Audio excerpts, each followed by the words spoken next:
So I'm going to talk about what I packed for the EBC, the Everest Base Camp trail trek, um, because we had limited porters loads that could only carry about 10 kilograms, and then 5 kilograms for our day packs, which total 15 kilograms for the helicopter and the the airplane restricted loads.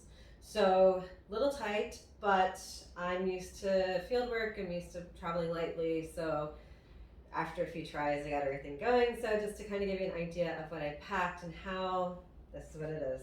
So the first thing is, rather than using a duffel bag, which I find has a little bit more room, so I tend to pack a little bit more, I actually wound up using my hiking backpack, my Gregory hiking backpack that I've had for about 6 years. It's a 38 liter and works perfect for me.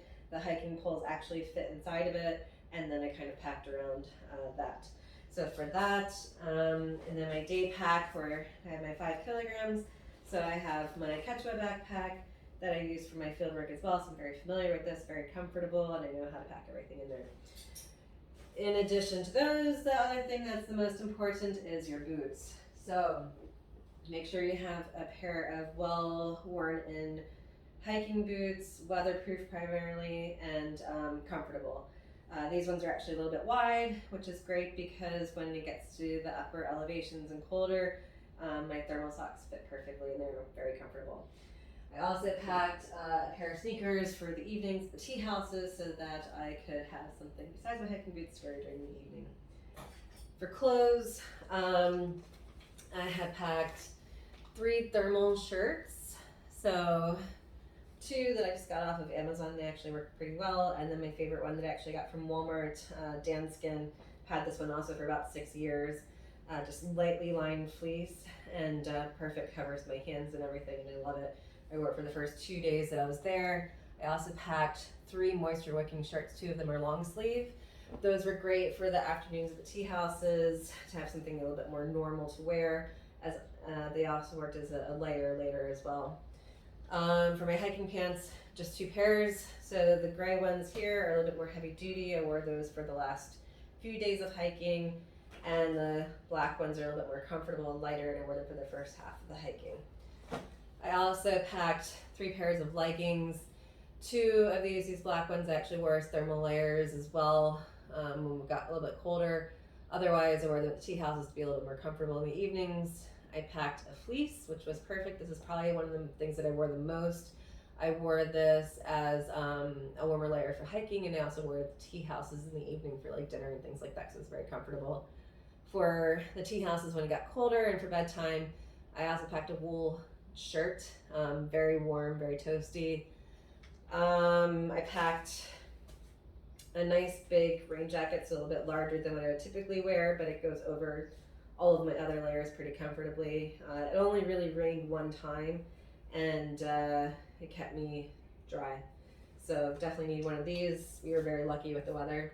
Also packed rain pants. These are very light, very small and compact, so it didn't really take up that much room. Definitely, I think, worth it. I wound up not wearing these, but if you do have excessive rain, you do need to hopefully have these packed as well. And also for if you do climb up Kalapatora, I think these are also very useful for kind of overlayer on top of the other layers that you're typically wearing as kind of a windbreak and potentially a snow break. I packed 2 normal pairs of socks for the first couple of days or for after when we finally arrived in Kathmandu. And then I got progressively more cozy with my socks at the thermals. So these are slightly warmer, and then 2 pairs of even warmer socks that I wore. And these are the ones that I typically wore in the last 4 or 5 days. Very comfortable, again, fit right into my boots, no problem. I also packed 3 pairs of these extra thick thermal socks here. These were used at the tea houses where it was a little bit colder, especially in the bedrooms. And also I would use these if it got a little bit too cold outside, and I put these over my gloves as kind of an extra barrier, as like a mitten type of thing. And fortunately I didn't have to use those. Packed about 9 pairs of underwear for 7 days of hiking, 2 sports bras plus a bra that I was wearing.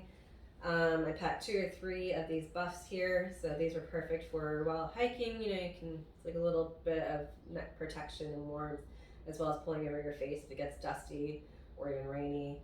and also really good at night when you're sleeping, keeps you a little bit warm as well.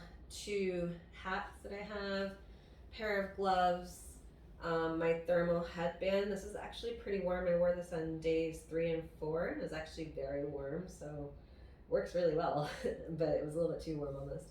I packed a cashmere scarf as well that I actually wound up not wearing, but I think it's good for just in case. I packed my favorite Columbia heat reflective jacket here. Worked really well. This is basically the only warm layer that I wore the entire time and worked perfectly. I did not hike Kalapator because I had altitude sickness, and if I did, I would have worn my Roxy ski jacket. I definitely would have needed that there because it was quite colder, especially if you're going up for the sunrise. So these are all my warm clothes. I also had a sleeping bag. It's rated -1 Celsius, but if you're going a little bit earlier in the year, we went at the first week of May, I would recommend probably having something a little bit warmer because this was kind of right at the borderline. It packs really well, but it was right at the border of being warm.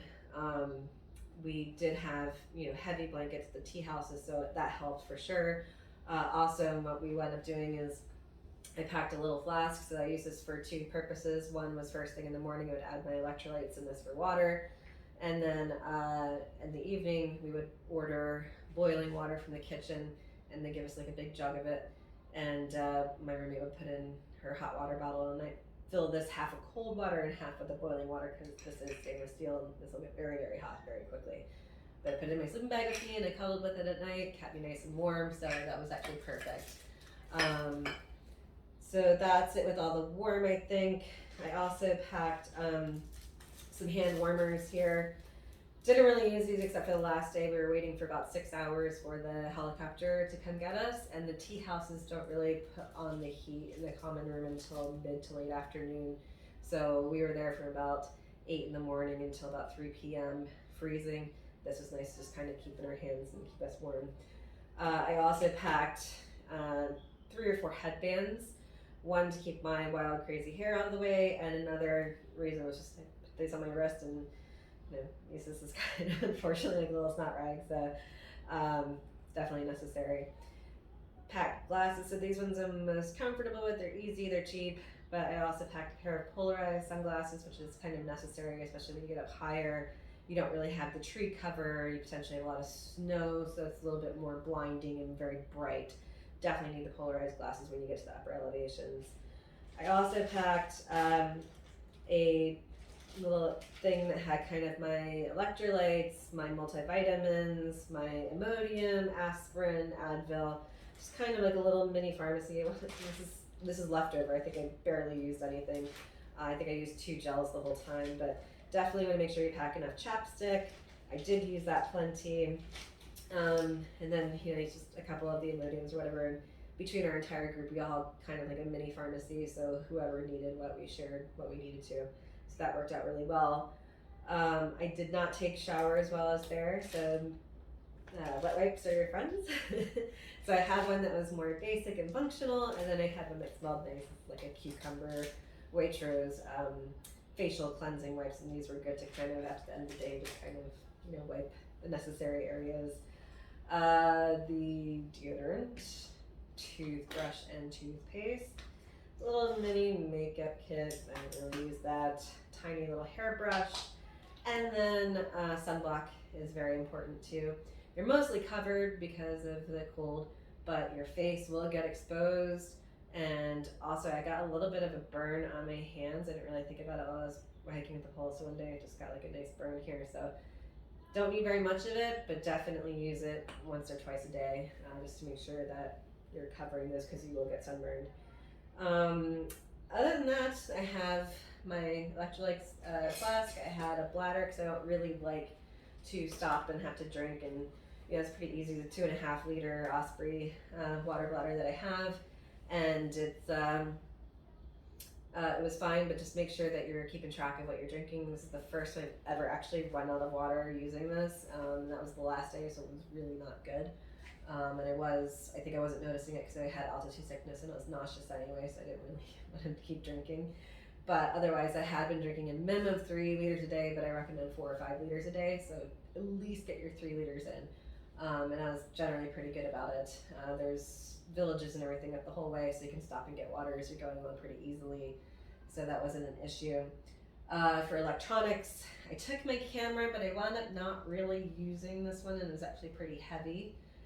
But I had my GoPro, lots of chargers for everything because everybody has a different charger. I also packed extra batteries for my camera that were already charged, adapter, and then I carried 2 power banks, one big one and one little one to keep in my day pack.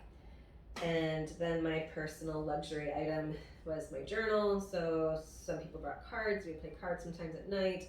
I brought this and tried to, if I had the energy, to kind of write down what we did for the day and some stats and some interesting information that the guides would give us.